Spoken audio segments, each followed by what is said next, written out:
If you're following me home one day, you can probably tell the kind of day I've had. And you can tell the kind of day I've had because there's this little store that is just getting off the highway coming to my house. And on the days when things have gone well, when I'm excited to get home, when I've got some stuff to tell the family, I get off the highway and I breeze by that heading home. But if it's been one of those days, you know those days that you've had where things just hadn't quite gone the way you thought it should have, when things just didn't work out, and it's been one of those stressful days, oh yeah, I stop off. Yeah. That's my buffering behavior. That's the behavior I do that buffers me. It keeps me away from the emotions that I'm feeling, that I don't want to feel. And that's what we're talking about tonight. You've probably been there. You've probably used some of these mechanisms, some of these behaviors, these buffering behaviors in your life as well. You know, when you just need to take a break, when you just need to get away, when you just need to forget for just a little while, we buffer. And so the goal, though, as we move into health, as we move into New Year, New You, as we continue in New Year, New You, is how do we switch from buffering behaviors to coping? And that's what we're talking about tonight here on Dwain Woode MD Live. Hey, if you're new to me, I'm Dr. Dwain Woode. That's Wood with an E. The E stands for endocrinology. Here on the channel, I educate, I empower, and I encourage you to take charge of your health and your life, avoid complications, and go to the next level. And in this year, New You, I'm talking to adults with type 2 diabetes who want to put their diabetes in remission, who want to get off of diabetes medications, who want to reverse, that's right, their diabetes. Welcome to the show. If you're new, also go ahead and put new in the comments because we'd love to welcome you with a hand clap and some music. And just let you know that we are happy that you're here. If you do have questions, go ahead and drop those in the comments because we'd love to be able to answer those for you as we move throughout the show, this episode of our show. Welcome, wherever you're joining us from. We are streaming on, of course, here on YouTube, on Facebook, on Twitch, on LinkedIn. Where else are we streaming? I think that's it. Probably 4 or 5 different places right now.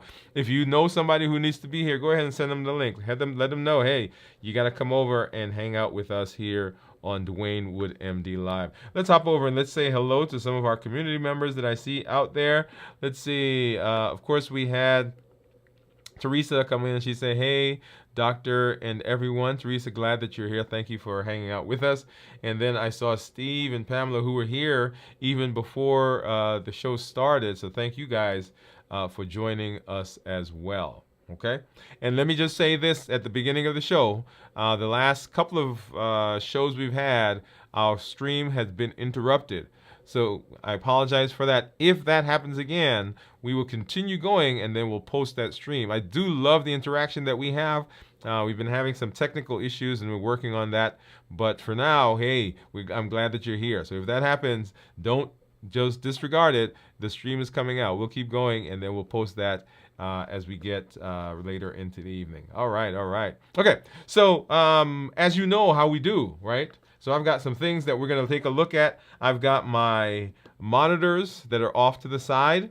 I've got my report that's down below that we're going to take a look at here in just a minute and see what has been going on with my blood sugars over the last several days since we had our check-in last week. Remember, go back and watch our show.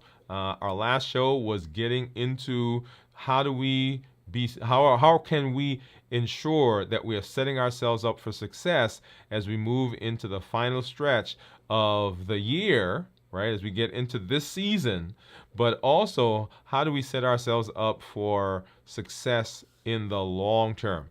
And today's show that we're talking about today is actually a block in that process, right? So we're always building. We're trying to build better, more sturdy, more resilient, more flexible, more consistent versions of ourselves. And all the things that we're learning in New Year, New You is in keeping with that theme, because we're setting ourselves up for not just success today, not just success tomorrow, but we're setting ourselves up for long-term success. So make sure you go back and you watch that episode. So let's go ahead and let's take a look at some of my numbers.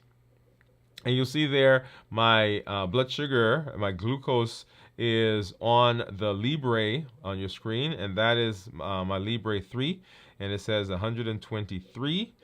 You'll see a little spike there, and I think you won't be able to see it on this, but when we get to the Dexcom, we'll be able to see that a little bit more. So let's go ahead and do that right now. So here's my Dexcom. And let me hop over and tell you something I did while I'm doing that. So as you know, I wear right now. I've got 3 monitors. Can you see them? Right, 2 on this side and 1 on this side. Usually I have 2 on this side, and usually I was wearing the Dexcom G7 and the Stello on this arm, and I wore the Libre on this side. Well, I always wore the Libre on this side, and I always wore the Stello and the Dexcom on this side. And so someone said to me, well, hey, is there a difference between the arms? Right now, I wouldn't expect that there would be a difference. So what I did the last time I needed to change the the Dexcom, I put it over on this side, and so now both it and the Libre are in close proximity to each other. And so what you're seeing right now is the Dexcom showing a 64, and right above it is the Libre showing 123. Right, so about 41 point difference between the two of them. And then let's go ahead and see the Stello, which is on the other arm, and it's saying 157. So it's in keeping more with what the Dexcom is saying, and the Libre is right now the odd man out. But oh, you weren't seeing that. Yeah, so there it is. 157 for the Stello, and then let's go back there. 123 for the Libre, and then 164 for the 164 for the Dexcom. Okay, and then let's go ahead and let's take a look at. Here is my Keto Mojo and my Contour. Let's go ahead and do those quickly. And I'm just gonna grab one of these strips, pop that in there, and then grab this is the Keto Mojo test strip. Get those going. And as you guys saw the last several shows that we've had, I've not had pretty good success in getting a drop of blood. So we're gonna see how that goes tonight. Make sure my hands are, I should have run it under some water before I came on. Okay, so let's go through it. So lancing device, right? You turn off the top, and it's spring loaded. So when I press the lever, it'll deploy the lancet, which is in here. It'll give me a poke on one of my fingers. And let's go ahead and let's move over here, and let's see. Let's pick this finger. Let's see what we got. All right, let's see if that gave us what we needed in terms of, okay, so that's a pretty good drop. Let's get that one going, get this one going. And if you are out there and you're fasting, by the way, go ahead and tell us, are you out of a fast, just came out of a fast, going into a fast? And then I'm always interested in knowing, for those of you who are monitoring your ketones, what your ketones are. So Steve, I see you out there. Tell us what your ketones are. All right, so 154 for the Keto Mojo, and then 152. And let's get a ketone strip in there. And let's make sure we still have a good drop of blood. It looks like it's drying, y'all. Oh, we're gonna see if we can get one on there. Let's see.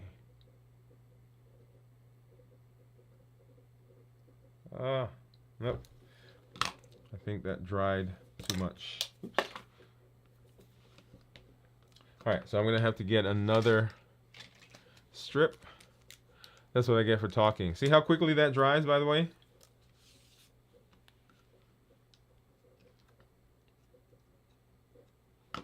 All right, so we got that one. I need to get another lancet. Open that one up. And I think I'm going to use the same finger. All right, there we go. And there we go. That is a good drop. Okay, so what do you think my ketones are going to be? So I have not been fasting since I ended fasting on Friday. All right, so let's hop back over here. Awesome. All right. Okay, so we're gonna hop over and do our discussion, but let's see. That's Empower Clinical Weight Loss is here. Hey, thanks for hanging out with us. And let's see, we've got day 3 of fast. What? Okay, here's a hand clap for you. Day 3 of fast. And are you Empower? Are you keeping track of ketones? Are you keeping track of ketones? Just drop that in the comments for us. And then if you are, what were your ketones when you most recently checked them? All right. While we and we'll come back, we'll look at that here in a minute. But we're talking about coping or avoiding. Coping or avoiding. Coping or avoiding. Well, when we talk about coping mechanisms, and to give a little backdrop to the whole concept that we are doing tonight, I want to go back and I want to talk about our triggers. Our triggers that we've talked about in terms of our heat model are those things that push us off of our eating plan, push us off of our desire to whatever it is, right? And so in our space, we've been talking about fasting as one of those tools, right? We've been using fasting as a tool. But remember, we did shows on the ketogenic diet.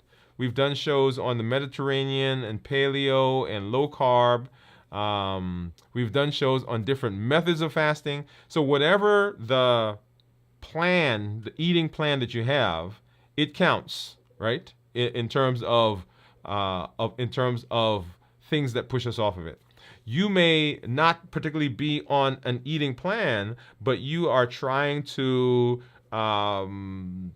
you're trying to avoid sweets, right? Remember, one of our challenges was that we're not eating anything with added sugar.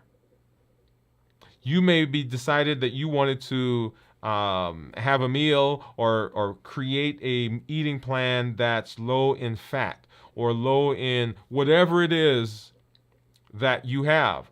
Or you may have some dietary restrictions that have nothing to do with what you personally want, but some medical issue is causing that to happen. Okay, let me pop back over here.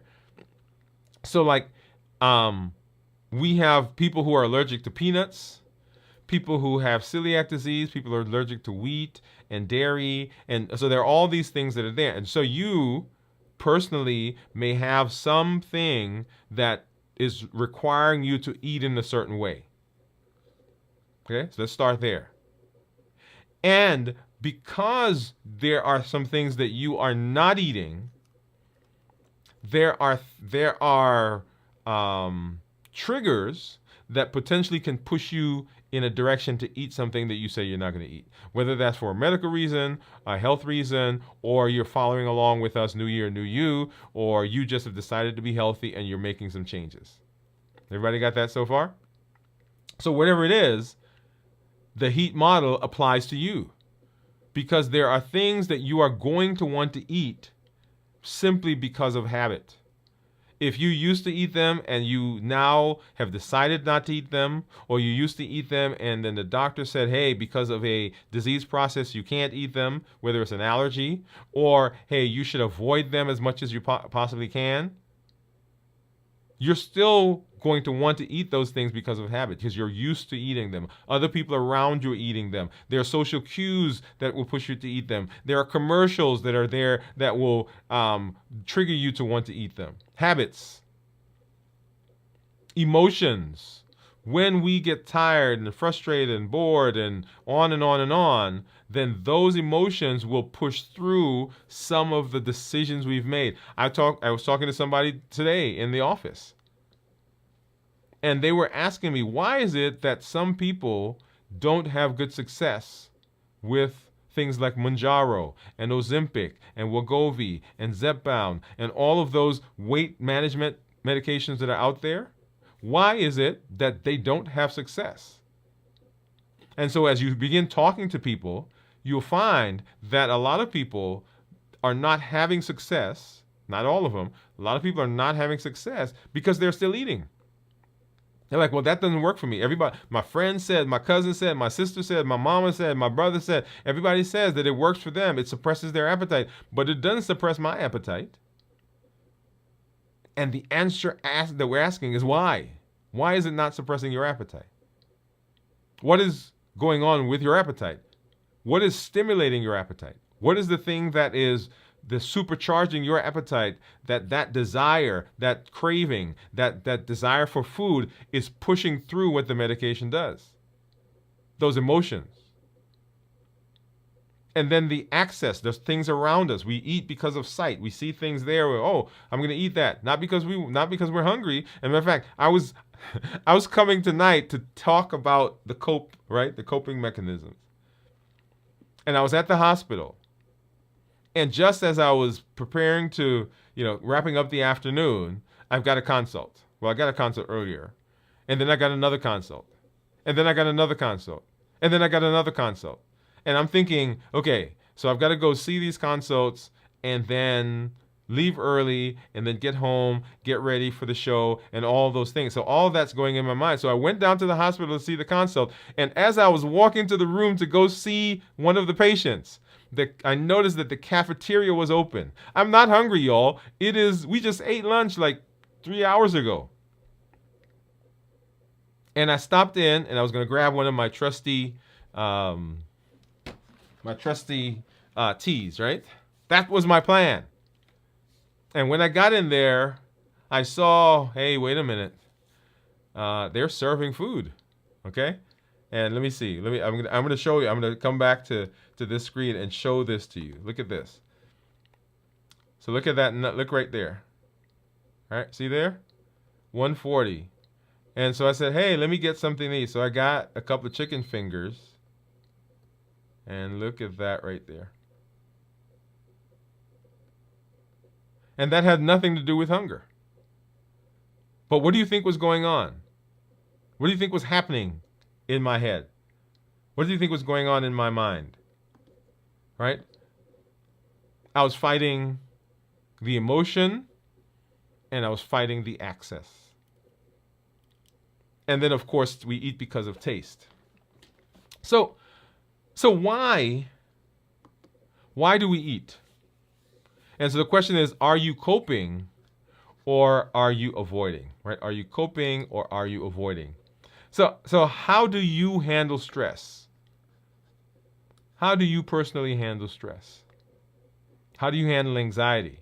How do you handle difficult emotions? So remember, we are depressed about the past, we're anxious about the future, and we worry and stress over the present. So that's how it happens.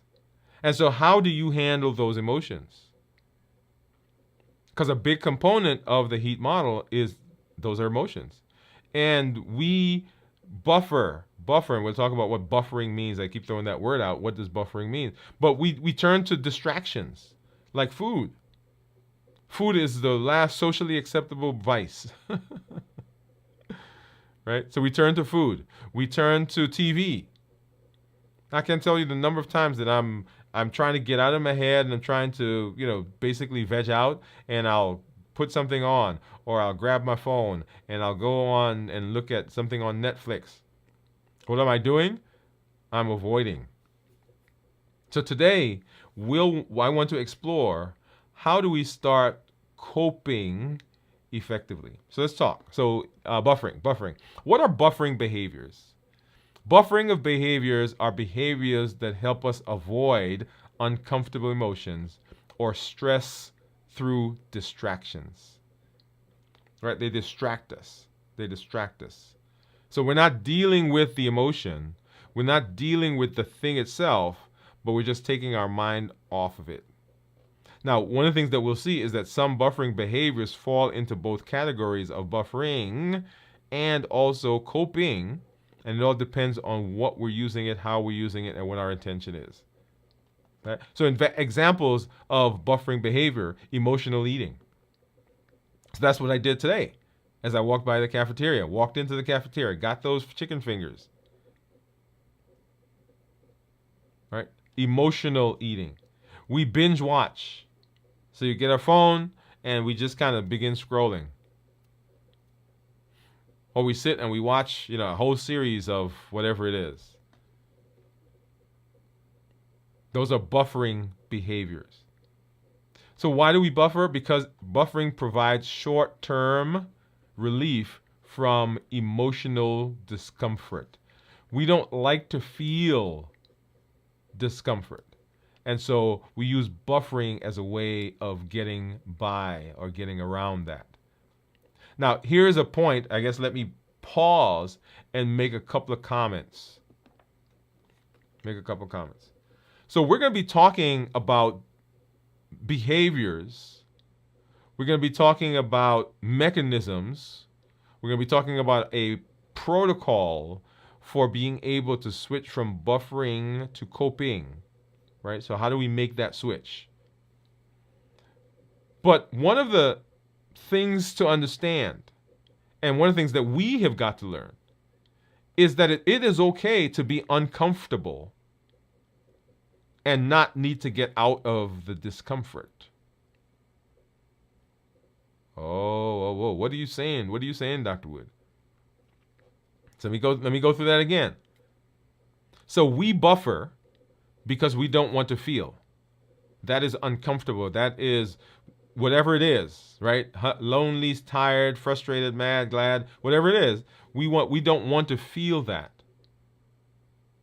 Or we're already there and we're trying to soothe ourselves. And so we do the buffering behavior. And so what we're suggesting is, instead of buffering, because buffering is that negative thing that you're doing, we're suggesting that you use a coping mechanism, which is, right, so a positive spin on the whole idea. But here's the question. Who says that every time you feel an emotion, you need to get out of the emotion? Right? So we've not learned how to cope with emotions, many of us, and I'm throwing myself in that category. But we always are trying to get out of the emotion. Anytime something is difficult, anytime something is uncomfortable, our first tendency is to say, let me get out of it. And I want to suggest that there are times when you don't need a buffering behavior. You don't need a coping mechanism. It is just what it is. And it's okay to feel that feeling until it goes away. Right? That's a whole show by itself right there. Right? So feel the feeling until it goes away. That's okay. Having said that, as we are talking about buffering, right? So how, moving from buffering to coping mechanisms is what we want to do. So, right. So buffering provides short-term relief from emotional discomfort. The problem with buffering is it doesn't address the root cause of the emotion. It doesn't address the thing. So when you finish binge watching, the thing is still there. When you finish eating the ice cream, the thing is still there. When you finish eating the cake and the cookies and the candy, it is still there. When you finish scrolling on social media, it's still there. When you finish drinking the alcohol, when you finish using the drugs, it is still there. The buffering behavior does not fix the root cause. But the buffering behavior can lead to long-term stress and other health problems, right? Because when you finish eating the cookies and the candies and the cake, and the next time you feel that feeling, you're going to go and you're going to eat the cookies, candies, and cake. And the next time you feel that feeling, you're going to eat the ice cream, cookies, candies, and cake. And your body gets used to that. And after a while, you look up and you've put on 20, 30, 40 pounds. And now there is mental stress over the physical state that you've created from the buffering behavior. So that is why buffering is a problem. It's not that the buffering is not going to, for that moment, take you away from it. It is. That's why we use it. And it is good at doing that. That's why we use it. And our body remembers that. That's why we use it. But ultimately, it is not a long-term solution for the feeling. It's not a long-term solution for the emotion.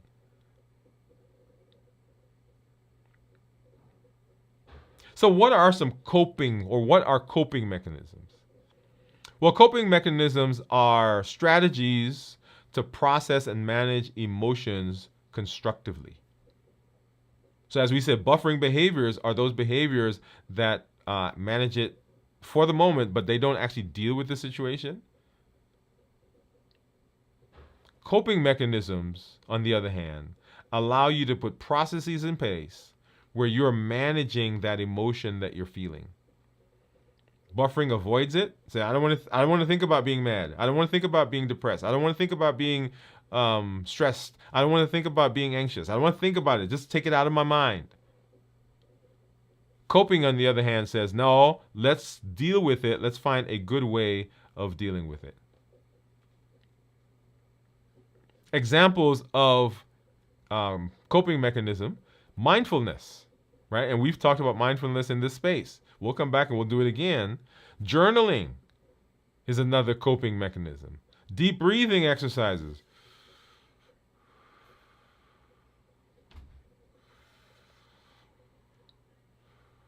Is another coping mechanism. So what I'm doing is I am dealing with the emotion. I'm feeling that emotion and I'm figuring out, what do I do with it? Now, I may decide that I'm going to sit in the space with the emotion. I can decide that. But I'm deciding to do that. I'm just not buffering, right? So buffer has the connotation of there's something that's between me and the emotion, and so I'm not feeling it. But my coping says, no, I'm confronting it. I am present. I'm present center with that. And then I decide what I'm going to do with it. And so why do coping mechanisms work? Because they help you confront the emotion, right? That's like I say. It helps us build emotional resilience. Let me go back and let me talk about something that we all have probably heard about, or if you have kids you've seen, or if you've got nieces and nephews, grandchildren, whatever, right? So when kids are small, there's this struggle that goes on with parents and children. And the child doesn't want to go to sleep. The child doesn't want to go to sleep. But the parent wants the child to go to sleep. Got it so far? And so we put the child in the room. We put them in the bassinet. We put them in the crib, whatever it is. And we leave. And as soon as we leave, the child starts crying. Right? I remember that happened to us. And so there's always this struggle. Do I let the child cry? Or do I go and soothe and comfort the child? And all the experts say that you should let the child cry, because ultimately the child's going to stop crying. And the idea behind that is that the child learns to soothe themselves. Wow. What are you talking about, Dr. Woode? The child has to learn that feeling will go away. That I can, in myself, soothe myself without having mom or dad come pick me up so I feel that. And ultimately, a lot of us, as we grow, never really learn how to soothe ourselves. We never learn to be in the space with the emotion, just like that child, that baby. And so we're always looking for something outside of us to soothe us. That's why a lot of times we develop buffering behaviors. But mindfulness, journaling, deep breathing, all those things help us confront and helps us to deal with the emotions. And it helps us to build emotional resilience. That's the point I was making a minute ago, right? So within ourselves, we are resilient. We can bounce into things. Things may not go the way we want, and we can bounce back because we have mechanisms. And we are able to make healthier decisions because the decision is no longer being made. The decision is no longer being made to avoid the emotion. Right? Because that can be a buffering behavior. Well, I'm not going to make that decision because I don't like the emotion that's going to come for it.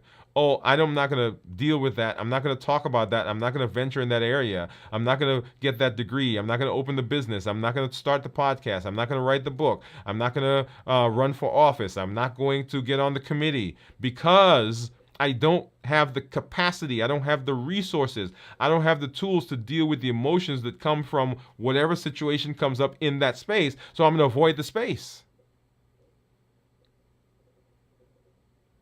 Notice the cascade. And so the goal with these behaviors, with these mechanisms, I guess I should say, the goal is to shift from buffering to coping for long-term well-being. Because remember, we're all about the new us, new year, new you, new year, new me, new year, new us. So we don't want to continue doing those same things. So how do we move? How do we move from that space? And so what I want to introduce you to is the COPE model. And the COPE is a play on coping, right? COPE, C-O-P-E, coping. And COPE is a tool to help you manage emotions and stress. Now you will go out and you can read and you'll find COPE being applied in lots of different places, but this COPE is a COPE that we have put together specifically for this space, for New Year, New You, for Dwain Woode, MD. So the concepts, you'll find them in lots of places, but we've kind of organized them in this area so that we can begin using them for our success. So COPE is a tool. COPE is a tool. Remember, another one of those tools, because we educate, we empower with tools. It's a tool to help you manage emotions and stress. It's a way to help you shift from reactionary, from being reactive and avoidant, to healthy coping behaviors, right? Hence the COPE. So we no longer want to buffer. We want to confront. We want to be in the space with our emotions. We want to be able to feel the emotions and yet be able to manage them. And COPE gives us that protocol for doing that. And COPE stands for connect. The C is for connect. You want to connect with your emotions, right? Remember we said we want to be present with them. We want to observe our thoughts and our body, so that emotion that we're having, right? Connect with the emotion. We want to observe what it's doing in our body and in our thoughts. We want to pause before we react, because if we react, we're going to grab the candy, we're going to grab the cookie, we're going to grab the ice cream, we're going to go down to the cafeteria, we're going to get the chicken fingers. And then we want to evaluate our response to see if that mechanism, if that thing we did, if that transition that we made, is it working? So connect, observe, pause, and then evaluate. So step one, connect. Step one, connect. And we're going to jump down to that bottom sentence that you see there, right? This step is all about pausing to acknowledge what you're feeling at any given moment. That's the goal for this step. What am I feeling at this moment? So you want to pause and ask yourself, what am I really feeling? What trigger is in play. What's causing me, and I'll tell you, when I was in the middle, by the way, of eating the chicken fingers. I was eating the chicken fingers, and I was thinking about finishing the chicken fingers so I can come do the show. And I said, wait a minute. I can use the cope right here. Right? Notice, right? So, and it takes practice. Hey, that's what it is. So what am I feeling? Identify what's going on. And so in my head, I'm like, okay, what just happened? Well, I was excited because I was getting ready to leave to come do the show. I was getting my stuff ready. I knew I had a consult at the hospital. And I knew that I had to see the consult. Either I could come do the show and go back do the consult. But then the second one came, and I still was possible to do that. And then the third one came. I was like, okay, wait a minute. And then the fourth one came. Right? And so now my brain is like, okay, how do I manage that? And so I didn't pause. I until until later, and I'm like, okay, what's going on? So I'm a little stressed. I'm anxious. I've got some stuff I've got to do to get home and get ready for the show, and right. So I'm going through all that, and so now I'm identifying what am I really feeling. I'm not hungry. I know I'm not hungry. But when I first started the process, my brain told me I was hungry. And the goal of this is to become aware of your emotional state before you react. So that you pause before you eat the ice cream. So we want to connect, right? Connect with ourselves. This takes emotional intelligence. It takes mindfulness. See how those tools kind of come back into play? And then we want to observe. What are our thoughts and what's going on in our bodies? Notice the physical sensation. Is my head hot? Are my ears hot? Am I breathing fast? Is my heart beating fast? Do I have churning in my stomach? Are my arms crampy? Are my knees weak? Right? So we want to assess what's going on in my body and what's in my mind. Right? Have you ever been in a situation where something happened, like something happened right now, and you go and you're moving along through your day or through that hour or whatever, and all of a sudden your brain is thinking about something that happened like 20 years ago or 2 years ago or some other situation? So this situation triggered the memory of that. So what's going on? What did that thing, what did that stress, what did that whatever do to my body? And what did it do to my mind? So you want to pay attention to your thoughts. Are you overthinking or are you worrying? So this step involves observing the physical and mental cues associated with your emotions. Observing it helps you see the emotion without judging it. Now we're going to come here in a minute and say, okay, what am I feeling? I don't need to judge whether I should be feeling that, whether it's an appropriate feeling. All I need to do is, okay, this is what I'm feeling. I'm just putting a name to it. And then the pause, right? So we connect, we observe, we're going to pause before reacting, and pausing creates space between your emotion and the reaction.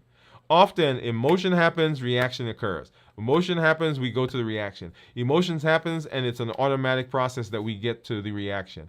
And the pausing allows some space between those two. Do you know that that's one of the benefits of all the medications that people talk about in terms of weight management? You know what they do? They make you pause. So the urge to eat is not as intense. And so people are able to pause for a moment. They have now the capacity to do that.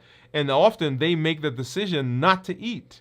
So it isn't the thing that stopped them from eating, but the thing allowed them some space so they could think. And when they thought about it, they made the decision that they were not going to eat. So it wasn't the medication that caused them not to eat. It gave them, it quieted the noise. So the pause creates space between you and your emotions and the reaction. So you want to pause. Take 5 minutes. Pause. Breathe. Walk. Step away.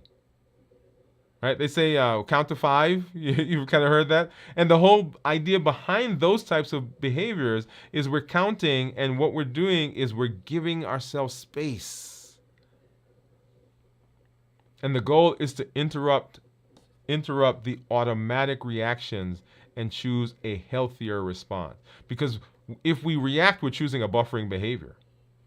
If we're able to pause and breathe and put that space, then we end up choosing a coping mechanism. And then step four is to evaluate your response. So after you've paused, after you've gone through the process, then you ask yourself, did this coping strategy help? How do I feel now? What is my emotional and what is my physical state right now? And the goal here is to learn from each experience to handle the future experiences. And the key to this one is to reflect on how you handle the emotions and the coping mechanisms you choose. How do you handle it? Now we'll come back and we'll talk about creating a toolbox of coping mechanisms. Right? So that you don't have to create it each time, create the mechanism each time, but think, okay, what should I do now? Which mechanism should I use now? No, we want a toolbox, so we stick our hand in the toolbox at the time when things are going on, pull anything out. We don't want to be creating those on at the time when I already have them so that we can access them. And for instance, this paradigm that we're talking about, coping, the reason for discussing it is so that you now have this tool as part of your toolbox. And so when things are going on, you say, okay, all right, let me go through the cope. Let me connect. Let me observe. Let me pause. Okay, now that I've done that, how do I feel? Okay. So let's run through and let's talk about a quick scenario. Imagine you've just come home after a long, stressful day at work. You feel overwhelmed, right? Kind of like when I'm driving home and I stop at that store. You feel overwhelmed, you feel tense. As soon as you get through the door, you head straight to the kitchen and you grab a bag of chips. Or you stop at the store and you pick up whatever they have over there. I'm not going to say what they have. This is a classic buffering behavior. Using food to avoid and to numb the stressful emotions that you're feeling.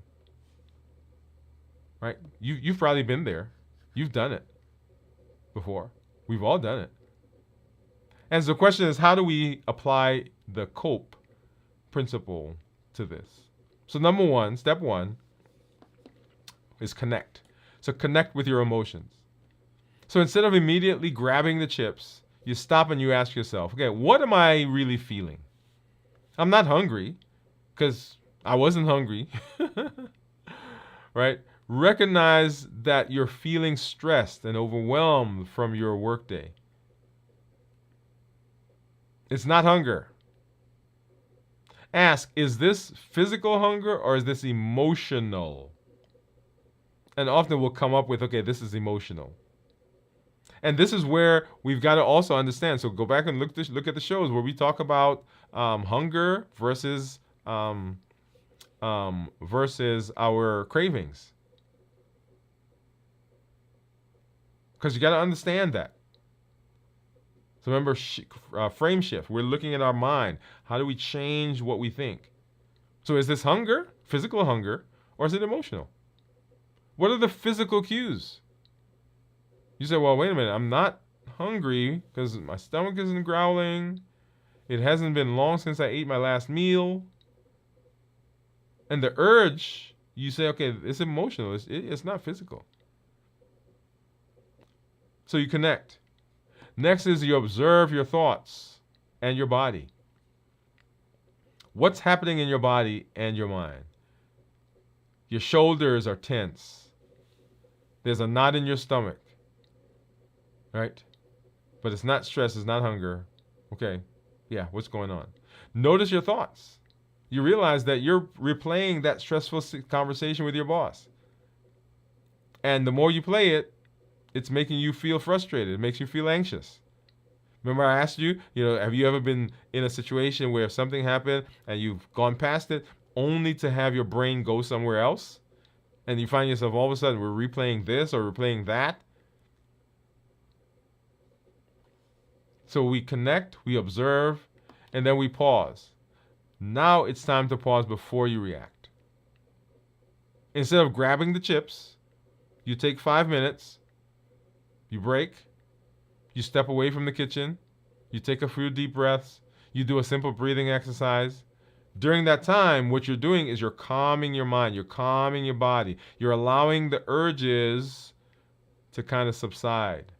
I've told you before that when I'm ready to go somewhere, when I've got to get away, I go to St. Simon's Island. I should have gone there today before I ate those chicken fingers. Breathing exercises. Inhale for 4 seconds. Exhale for 4 seconds. Well, inhale, hold it, and exhale for 4 seconds. Inhale, hold, exhale. And repeat that until you feel more centered. And then we evaluate the response. Evaluate how you feel and reflect on the effectiveness of this particular mechanism that you chose. Remember we said we're going to come back, we're going to talk about other mechanisms. But the one that you chose, whatever it is, how do you feel? How do you feel now that you took the pause instead of eating? So in this case, the outcome is the breathing exercise helped lower your stress levels. The craving for food has passed. You didn't need the chips. You needed to manage the stress. Right? That's what you needed. And as you reflect, you handle the emotion in a healthier way without turning to food. You're now calmer and you're ready to focus on something productive, like going for a walk, reading a book, relaxing, whatever it is. But once you finish eating the chips, you would have had those calories in, you would have spiked the blood sugar, and now you still have to deal with the emotions anyway. So you recognize that emotional eating is a sign of stress and not that you're hungry. And next time it becomes more familiar. So the more you do it, the easier it is for you to react. Not react, but more even it is for you to go through that process and be successful. Okay, so evaluate your response. And so by applying the COPE model, you were able to connect with the real emotion behind your urge to eat, which was stress. You observed the physical sensation and thoughts associated with it. You paused to create a space between the emotion and the reaction, emotional eating, right? So we paused to that. And then we evaluated how this healthier coping strategy worked. And that reinforced a new pattern. So when we're talking about the cope mechanism and putting it into practice, we start with a single trigger, right? We're going to practice that or emotional situation. So start with a single thing. Don't go into try to figure out the whole complex, right? Start even within the complex thing that's going on. Find a single trigger and let's evaluate that. Let's just cope on that. Now, as you get more and more adept at using the cope mechanism, then you'll be able to expand it. But start with something simple. Use the cope mechanism on that to connect, observe, pause, evaluate. And you want to practice this daily. Daily. We'll come back and we'll talk more about cope in the future, right? We'll have more shows because we'll go in depth on each of the components, connecting and observing and pausing and evaluating. We'll go through all of those and give you a blueprint on what to do on a regular basis.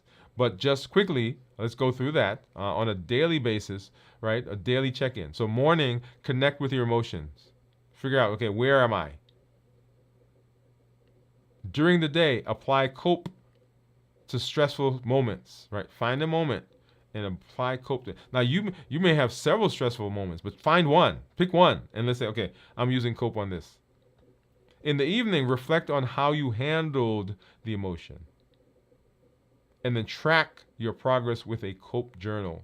And we're gonna, when we meet next time, we're gonna go ahead and we're gonna have a cope journal sheet that you can download, that you can use and fill in every time you use a cope. Right? Go ahead and fill that in so that you could begin learning to process that as part of what you do. Yeah. Cope. So what we want to do is we want to once again move from buffering behavior into coping mechanisms, because long term that sets us up for better success. All right, so let's see. Let's hop over and let's take a look at my my clarity. And as you guys know, when I talk, the clarity logs out. So let's go ahead and log back in.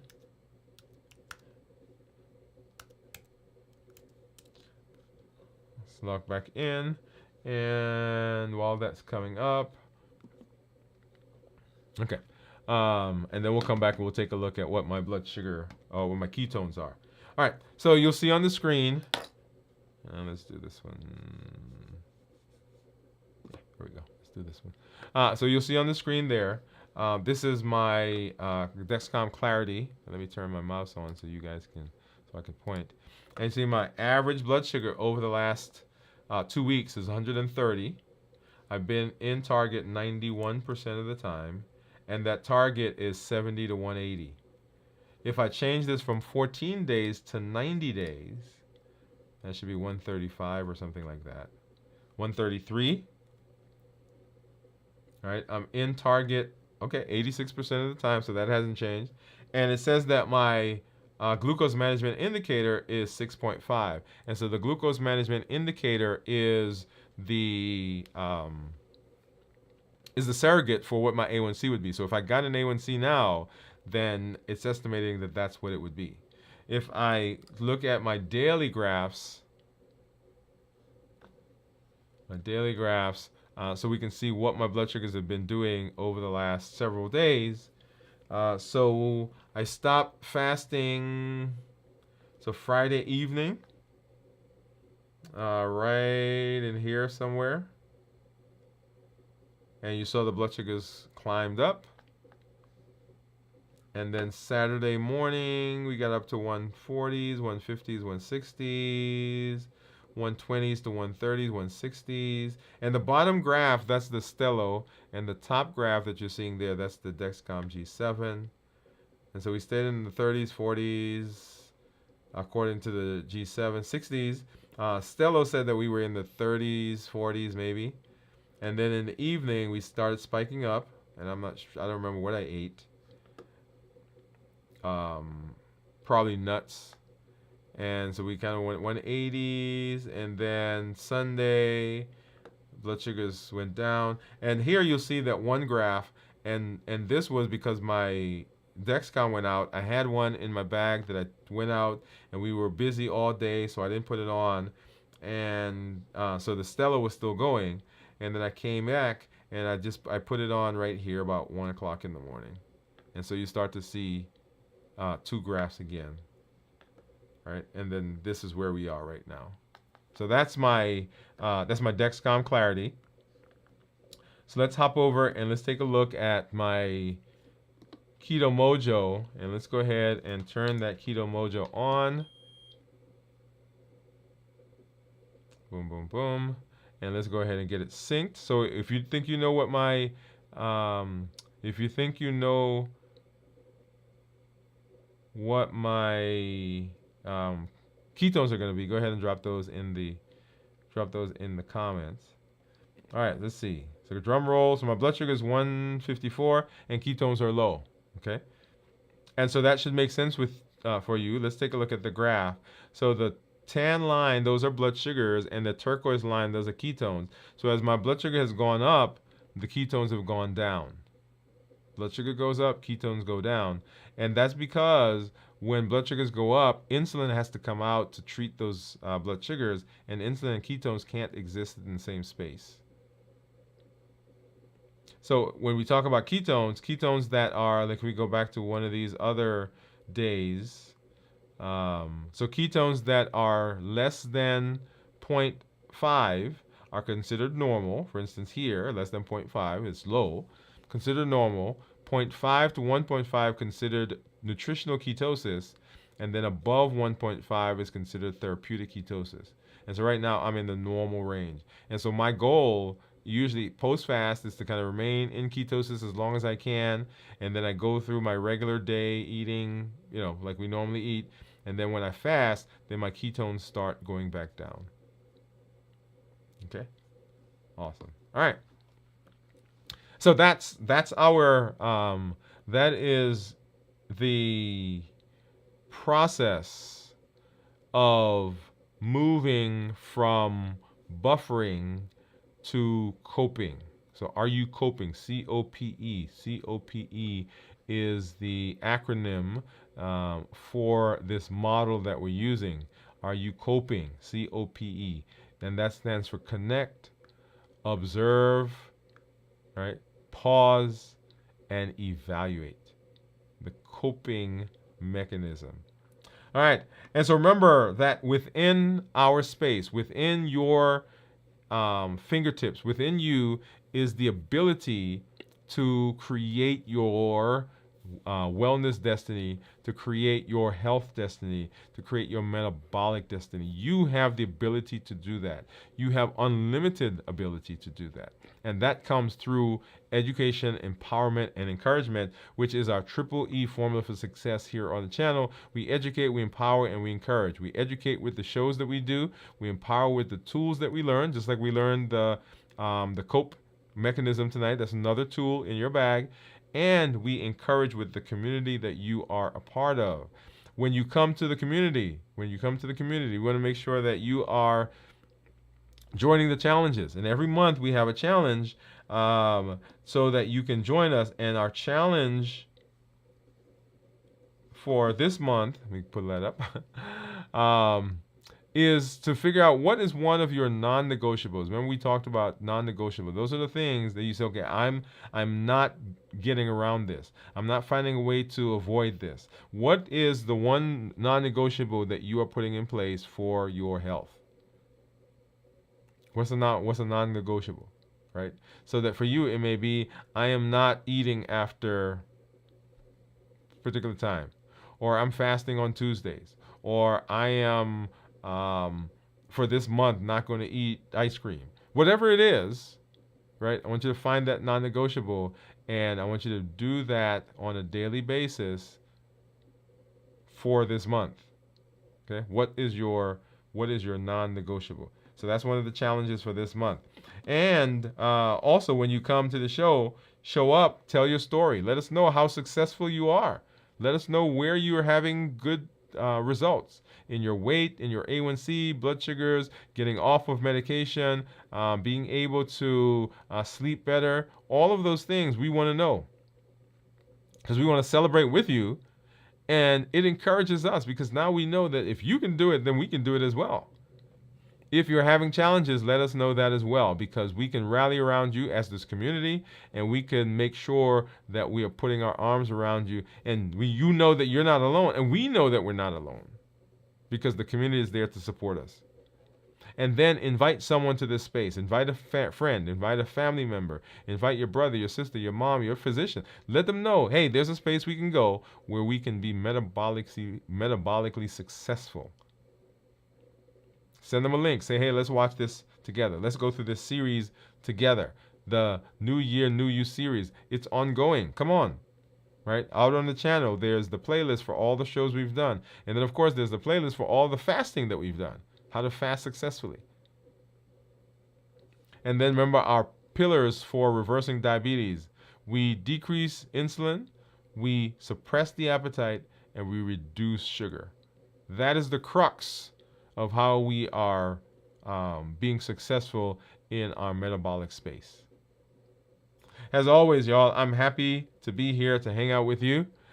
Please make sure you check us again later this week as we do our check-ins, as we do our videos from the vault Saturday night at 9 o'clock p.m. And then this week in review on Sunday morning, and of course always here on Dwain Woode MD Live Mondays at 7 p.m. Central. But we'll chat you on Wednesday when we do our check-in. Make sure you join us. Hey, this is Dr. Dwain Woode. That's Wood with an E. On the channel here, we educate, I empower, and I encourage you to take charge of your health and your life, avoid complications, and go to the next level. And in this year, new you. Good night, everybody.